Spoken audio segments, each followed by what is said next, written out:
Muy buenas tardes, soy el doctor Salvador Castillo Castillo y quiero, antes que nada, agradecer al comité organizador por permitirme estar este día con ustedes compartiendo esta plática tan interesante. En especial al doctor Cisneros, que me hizo favor de contactarme y de invitarme a todo esto. Muchas gracias. Bueno, vamos a hablar de un tema que no es solamente, y quiero aclararlo, no es solamente tamiz auditivo como tal, sino que más bien hablamos del diagnóstico temprano o del diagnóstico oportuno audiológico en el paciente pediátrico. Desde hace ya muchos años, bueno, algunos años, no tampoco muchos, tenemos claro que no escuchamos con los oídos, escuchamos propiamente con el cerebro. Y este concepto ha traído realmente cambios muy importantes en la forma en cómo enfocamos nuestra especialidad. Si ustedes se dan cuenta, estoy poniendo aquí la hipoacusia como urgencia. Y la verdad es que sí es un concepto que todos los audiólogos pediatras deberíamos tener perfectamente claro por algunas razones que voy a exponer a continuación. Nuestro cerebro adquiere habilidades auditivas y también lingüísticas de manera necesariamente ordenada, progresiva, pero también jerárquica, avanzando de lo más simple a lo más complejo. Esto no se puede brincar, ¿sí? Es como una escalera en donde no podemos ir del primer escalón hasta el quinto sin el riesgo de tropezarnos y caer. La verdad es que tendríamos que respetar ese orden para que nuestro cerebro adquiera las habilidades que tiene que adquirir cuando las tiene que adquirir. Nuestro cerebro entonces establece tiempos específicos en los cuales destina una cantidad mucho mayor de recursos neurológicos y energéticos para obtener determinadas habilidades. Y estos tiempos, o también conocidos como periodos, pues están determinados por la capacidad plástica del cerebro y además varían dependiendo de cada habilidad a adquirir. Vamos a darnos cuenta de que en el caso de la audición, hablando desde un punto de vista estrictamente electrofisiológico, a partir de la semana 26 es cuando podemos tener registro de potenciales auditivos de tallo cerebral. Esto significa necesariamente que a esa edad existe una sincronización suficiente de las fibras neurales del octavo par como para que haya un paso ya seguro y un paso confiable, digamos, de señales provenientes del oído, de nivel periférico, hasta nivel central, en particular hablando de áreas auditivas primarias, secundarias, terciarias, etcétera. Entonces, nuestro punto de corte electrofisiológico sería la semana 26 de gestación. La evidencia actual nos sugiere que cuando nacemos ya contamos con ciertas habilidades de discriminación de algunos patrones acústicos. Hay estudios muy interesantes en donde se ha corroborado que los bebés reaccionan distinto a la voz de la mamá que a la voz de otra mujer. Por ejemplo, hablamos en el periodo neonatal inmediato. Esto implica que la plasticidad de las áreas auditivas comienza desde mucho tiempo antes de nacer, cuando este cerebro está expuesto a estímulos del medio que actúan como un gatillo para dicho fenómeno. Hay que recordar que necesitamos la presencia de estímulos del medio para desencadenar los fenómenos plásticos a nivel del cerebro. Si estos estímulos del medio no se dan, entonces no hay una respuesta de adaptación.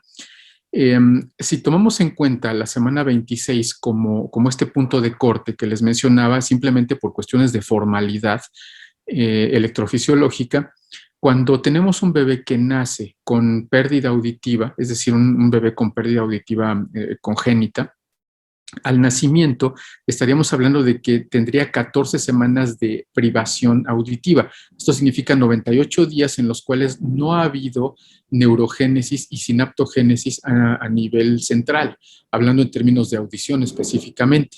Si nosotros iniciamos una habilitación auditiva con aparatos auditivos a los 3 meses de edad, las semanas de privación serían 26, es decir, 182 días en los que se han dejado de formar estas neuronas y sinapsis. A los 6 meses, es decir, si iniciamos una habilitación auditiva a los 6 meses de edad, nosotros tendríamos un retraso de 38 semanas en términos de plasticidad cerebral auditiva. Y la verdad es que si nos damos cuenta de que en nuestro medio lo más común es detectar a los pequeñitos e iniciar tratamiento alrededor de los 30 meses, ¿sí? Pues hablaríamos de 142 semanas de privación. Y en casos ya un poquito más extremos, cuando iniciamos la habilitación a los 3 años, pues son ni más ni menos que 170 semanas o 1190 días en los que se ha dejado de estimular a esa corteza cerebral y por lo tanto tenemos todo ese tiempo de retraso en adquisición de habilidades auditivas. Ahora, ¿de qué habilidades en concreto hablamos? Este gráfico, que no pretende ser exacto, pero sí pretende ser ilustrativo acerca de lo que quiero decir, nos habla de que, si ustedes se dan cuenta, hay estas habilidades que están en distintos tonos de azul, son habilidades específicas para construir el lenguaje. ¿Sí? Hablamos de discriminación entre sonidos del habla y otros, categorización de fonemas que se dan en los primeros meses de vida, identificación de primeras palabras, que ya hablamos un poquito antes del año de edad, pero luego viene categorización fonológica y por último la sintaxis, es decir, la posibilidad de tener una estructura del lenguaje. Estos periodos que estoy marcando en distintos tonos de azul son periodos críticos, es decir, son periodos que el cerebro establece como de manera muy, ¿cómo llamarle? De manera fija. ¿Sí? Estos periodos de tiempo son indispensables para que yo pueda ir adquiriendo esas habilidades. Pero ojo, estos periodos de tiempo, estos periodos críticos, se dan dentro del marco de un periodo sensible que es mucho más grande, que es de inicio más gradual y de término también gradual, y que es la sombra en verde que ustedes ven ahí marcada como periodo sensible. Ese periodo sensible comienza desde antes de nacer, alcanza un punto máximo alrededor de los 18 meses y luego empieza a disminuir de manera muy gradual. No es que termine de un día para otro, pero sí gradualmente empieza a disminuir hasta que termina un poquito antes de la pubertad. Por lo tanto, las posibilidades de oralización, de acuerdo a la edad en la cual nosotros intervenimos, cuando hay hipoacusia congénita, pues van disminuyendo conforme va disminuyendo también este periodo sensible. Esta línea, esta flecha en rojo, me habla de las posibilidades del lenguaje oral que puede alcanzar un 100% de desempeño lingüístico, pues ya cuando estamos antes de entrar a la pubertad. Pero ¿qué ocurre cuando nosotros desfasamos todo esto? Es decir, cuando empezamos a habilitar a un pequeñito alrededor de los 3 años.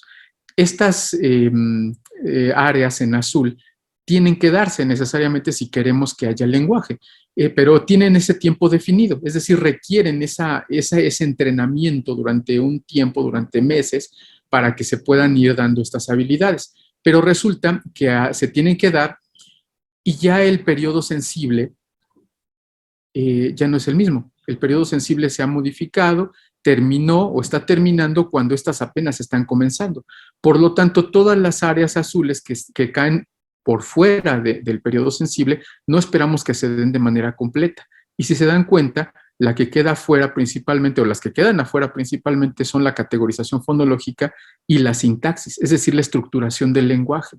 Entre más grande comencemos a habilitar a un pequeñito con estos problemas, las posibilidades de que adquiera un lenguaje funcional estructurado son cada vez menores y por lo tanto nuestra flecha del lenguaje oral pues nos hablará de un desempeño lingüístico mediocre. ¿Sí? No podemos esperar otra cosa y esto pues no depende necesariamente de la calidad del tratamiento, sino del tiempo en el cual empezamos a habilitar a un pequeño. ¿Por qué la hipoacusia debería ser tratada como una urgencia en el desarrollo? Bueno, pues vamos a una definición básica. Una urgencia es una condición que no pone en riesgo la vida, pero que requiere atención y toma de decisiones inmediatas con el fin de evitar efectos indeseados. Es decir, la hipoacusia cumple perfectamente bien con esta definición. Por eso deberíamos tratar a la hipoacusia como si fuera una verdadera urgencia.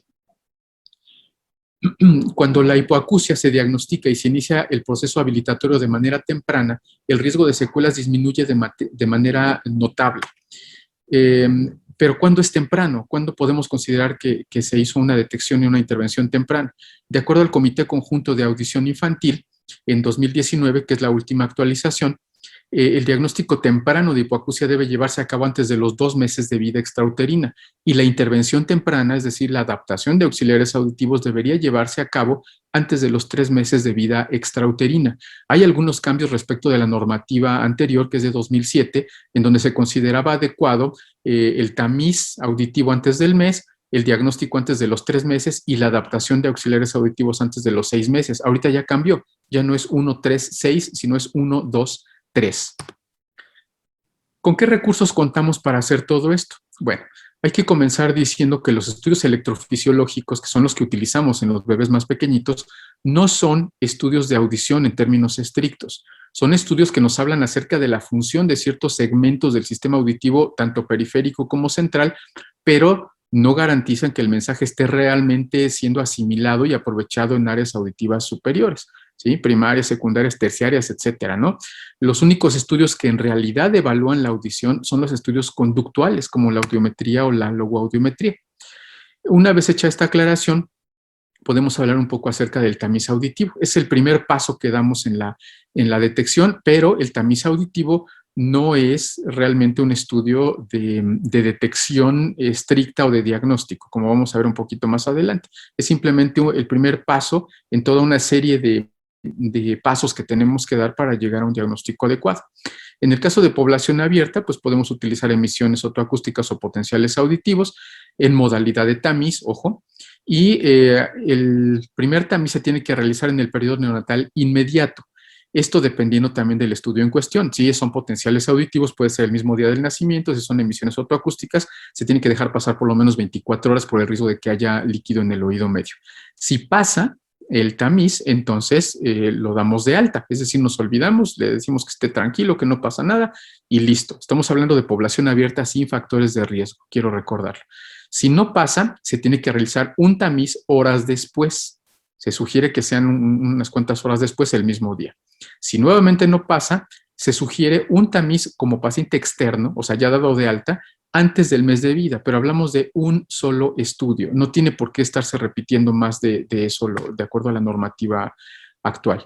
En el caso de los pacientes de alto riesgo, la sugerencia ideal es que se realizaran tanto emisiones como potenciales auditivos, un tamiz en cuanto sea posible, porque bueno, sabemos que estos pequeñitos a veces son egresados de USIN a veces al mes, a veces hasta los 2 meses, entonces en cuanto es posible hay que hacer el tamiz auditivo, sobre todo cuando son próximos a ser dados de alta y que ya no están expuestos a otros factores de riesgo.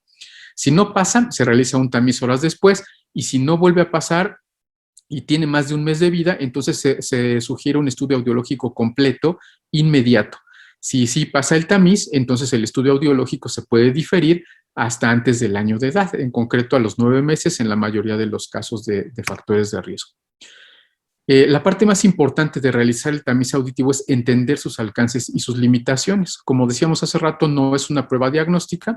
Su resultado está, ojo, basado en probabilidades estadísticas y de acuerdo al Comité Conjunto de Audición Infantil, entre más pruebas se realicen, la posibilidad de obtener un falso negativo se incrementa. Es decir, no vale la pena estar repitiendo tamiz cuando el niño no lo pasó de inicio.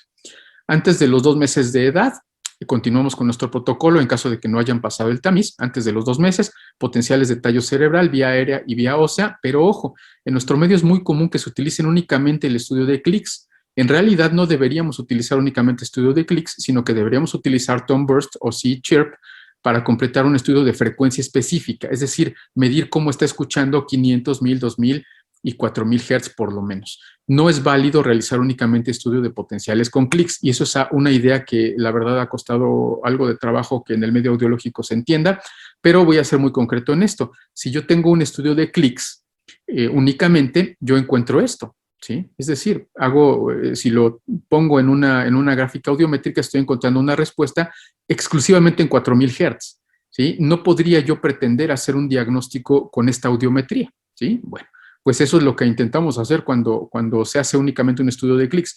Por eso es indispensable el realizar el estudio de frecuencia específica para tener estos mismos datos, pero en 2000, en 1000 y en 500 o incluso en 250, dependiendo de los equipos con los que contemos. Tenemos otro estudio que son los potenciales de estado estable, que se tienen que realizar también antes de los 2 meses, pero en el caso de que exista hipoacusia severa o profunda. ¿Por qué es esto? Porque el estudio de potenciales de estado estable en realidad no se recomienda para cuando hay audición normal o hipoacusia superficial, porque se ha visto que los umbrales que nos da el estudio de potenciales de estado estable son más precisos entre peor sea la pérdida auditiva y son más inexactos entre menos grave sea una pérdida auditiva. Seguimos con otros estudios, las emisiones otoacústicas. Ojo, tienen que ser de diagnóstico, no con parámetros de tamiz. Con parámetros de tamiz medimos únicamente frecuencias limitadas en el caso de productos de distorsión y algunos rangos de frecuencias en emisiones transientes, pero no medimos toda la gran cantidad de rango frecuencial que podemos tener en un estudio diagnóstico. Importante, antes de hacer las emisiones, estar ciertos de que el oído medio está funcionando bien, porque si el oído medio no está en buenas condiciones, eso tiene repercusiones directas en el resultado de las emisiones otoacústicas y no nos va a dar un resultado confiable. La impedanciometría, con tono de prueba de 1000 Hz específicamente, no se vale utilizar la sonda de 226 en el caso de los menores de 9 meses de edad, porque este es un ejemplo, un ejemplo de que un paciente pasó el estudio de tamiz con potenciales y no pasó el de emisiones otoacústicas, y si hacemos una timpanometría con sonda de 226, que es la que usamos normalmente, pues podríamos obtener un resultado como si esto estuviera normal, pero cuando utilizamos una sonda de 1000 Hz, nos damos cuenta que en realidad es un trazo plano, que me indica que hay un problema de oído medio, el cual me justifica que no haya pasado las emisiones otoacústicas. Entonces, más vale, si no tenemos la herramienta de 1000 Hz, del tono de prueba de 1000 Hz, en un paciente menor de 9 meses, incluso pues hay que buscar la manera de hacerlo, o porque podríamos obtener un resultado engañoso si utilizamos la sonda de toda la vida, ¿no? ¿Cuándo podemos realizar estas pruebas? Todas estas pruebas mencionadas deben llevarse a cabo antes de los 2 meses de edad si se habla de diagnóstico temprano, ¿sí? Si se hacen estas pruebas después de los 2 meses de edad, ya no podríamos estar hablando como tal de un diagnóstico temprano. ¿Existen otras herramientas? Por supuesto. Hay pruebas que utilizamos dependiendo del criterio clínico del audiólogo cuando son necesarias, como la prueba de pinzamiento para búsqueda de microfónica coclear, como la electrococleografía, los potenciales auditivos corticales, etcétera. Pero no los hacemos de rutina necesariamente. A partir de los 6 meses de edad, ya es necesaria la valoración por estudios conductuales. Ahí utilizamos a la audiometría tonal por expresión facial y utilizamos a la audiometría tonal por reforzamiento visual. Cuando el niño ya tiene capacidad suficiente, se intenta la audiometría por juego condicionado y también la logoaudiometría, que no necesariamente tendría que ser por palabras, sino también por indicaciones. Una pregunta que es muy común en estos casos y que frecuentemente me preguntan los colegas: ¿se puede omitir estudios para el diagnóstico audiológico? La respuesta es no. Si queremos tener realmente un diagnóstico completo, no podemos omitir estudios. Hay que tomar en cuenta que cada estudio nos habla de la función de una parte distinta de nuestra vía auditiva, de nuestro sistema auditivo en general, periférico y central, y que si omitimos estudios estamos perdiendo la oportunidad, primero, de tener una valoración estimada específica de cada una de estas regiones del sistema auditivo. Segundo, no podemos hacer lo que se conoce como el cross-check, es decir, verificar información por distintas fuentes y de distintas maneras, y realizar una habilitación adecuada, como es importantísimo, cabe mencionar, para adaptar auxiliares auditivos es indispensable tener todo el rango de frecuencias bien medido y preciso para no caer en la subestimulación o en la sobreestimulación con los aparatos. La decisión de una implantación coclear también depende de los estudios desde el inicio, y también el inicio de terapia del lenguaje para saber qué vamos a esperar. Las implicaciones del diagnóstico temprano pues, son que el objetivo final no es evidentemente nada más hacer el diagnóstico, sino intervenir a tiempo. Y la normativa actual implica la adaptación de auxiliares auditivos antes de los 3 meses de edad y la posibilidad de implantación coclear en pacientes con hipoacusia profunda, ojo, alrededor del año de edad, dependiendo del país. Hay lugares a donde ya lo están implantando antes del año, a los 6 meses incluso. Cuando es hipoacusia severa, dejamos pasar un poquito más de tiempo. De nada sirve diagnosticar pronto si no se va a establecer un proceso habilitatorio en forma efectiva e inmediata, y además el riesgo de secuelas permanentes aumenta conforme más tiempo nos tardamos. Hay que recordar que el cerebro es un órgano que se adapta a los retos que le plantea el medio ambiente, y que si no le damos retos, el cerebro simple y sencillamente pues, no va a responder y se va a adaptar de otra manera, como la plasticidad cruzada y el obtener estímulos del medio a través de otras modalidades sensoriales. El cerebro no nos va a esperar.